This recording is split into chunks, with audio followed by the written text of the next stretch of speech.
Circumcision यानी खतना को लेकर बहुत सारी मिथ्स और घबराहट लोगों के मन में रहती है। क्या ये प्रोसीजर सिर्फ रिलीजियस रीजन से होता है या इसके पीछे कोई सॉलिड मेडिकल साइंस भी है? और मॉडर्न मेडिकल साइंस में लेजर सर्कमसिजन कैसे बिना दर्द और बिना खून के किया जाता है? मैं हूं डॉक्टर हर्ष मेहता, एक क्वालिफाइड सर्कमसिजन डॉक्टर। आज हम इस प्रोसीजर के मेडिकल बेनिफिट्स और इसकी सबसे एडवांस्ड टेक्नोलॉजी को समझेंगे। हेलो एवरीवन, मैं हूं डॉक्टर हर्ष मेहता। सर्कमसिजन एक ऐसा टॉपिक है जिसे लोग अक्सर सिर्फ रिलीजियस कस्टम से जोड़कर देखे हैं, लेकिन यूरोलॉजी में सर्कमसिजन एक क्लिनिकल और थेरेप्यूटिक सर्जरी है जो कई मेडिकल प्रॉब्लम्स को सॉल्व करती है। जब आप एक सर्टिफाइड सर्कमसिजन सर्जरी डॉक्टर के पास जाते हैं तो वो इसके साइंटिफिक एस्पेक्ट्स को देखता है। मेडिकल टर्म्स में जब पेनिस की फोरस्किन टाइट हो जाती है और पीछे नहीं जाती तो उसे फाइमोसिस कहते हैं। फाइमोसिस की वजह से infection, that is balanitis, severe pain और यूरिन पास करने में एक्सट्रीम डिफिकल्टी होती है। अगर फोरस्किन पीछे होकर फंस जाए और वापस ना आए तो उसे पैराफाइमोसिस कहते हैं,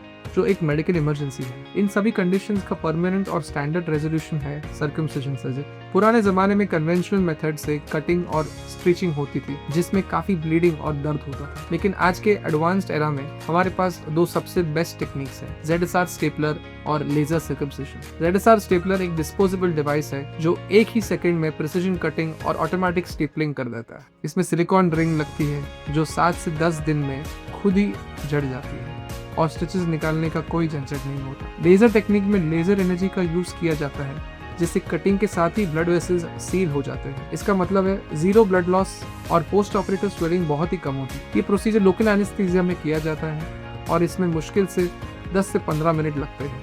सर्जरी के तुरंत बाद पेशेंट अपने घर जा सकता है, यानी ये एक डे केयर प्रोसीजर है। रिकवर होने में लगभग 5 से 7 दिन लगते हैं और डेली रूटीन पर कोई असर नहीं पड़ता। साइंटिफिकली सर्कमसिजन के बहुत से हेल्थ बेनिफिट्स हैं जो रिसर्च में प्रूव हो चुके हैं। ये पिनाइल हाइजीन को मेंटेन करने में हेल्प करता है, जिससे यूटीआईज का रिस्क बहुत कम हो जाता है। सर्कमसिजन वाले पुरुषों में STDs, that is sexually transmitted diseases, और एचआईवी का ट्रांसमिशन रेट काफी लो होता है। लॉन्ग टर्म स्टडीज ये भी बताती है कि ये पिनाइल कैंसर को रिस्क को लगभग खत्म कर देता है। इसलिए अगर आपको फोरस्किन में टाइटनेस, इचिंग, वाइट डिस्चार्ज या रेपिटेटिव इन्फेक्शंस होते हैं तो शर्माइए नहीं। किसी लोकल क्वैक के पास जाने के बजाय एक एक्सपीरियंस्ड यूरोलॉजिस्ट सर्जन के पास सर्कमसिजन करवाए। सही डायग्नोसिस और मॉडर्न क्लीन सर्जरी आपको लॉन्ग टर्म कॉम्प्लिकेशन से बचाती है। ये सर्जरी बच्चों से लेकर अडल्ट्स तक की जा सकती है और सेफली परफॉर्म हो ही जाती है। एडवांस सर्जिकल टेक आपके मेडिकल एक्सपीरियंसेस को सीमलेस और कंफर्टेबल बनाने के लिए ही है। अगर आपको ZSR स्टेपलर या लेजर सर्कमसिजन के बारे में कुछ और जानना है तो मुझे टेक्स्ट करें। सही जानकारी की सही हेल्थ केयर की शुरुआत है। चैनल को सब्सक्राइब करें और जुड़े रहें। Thank you, take care.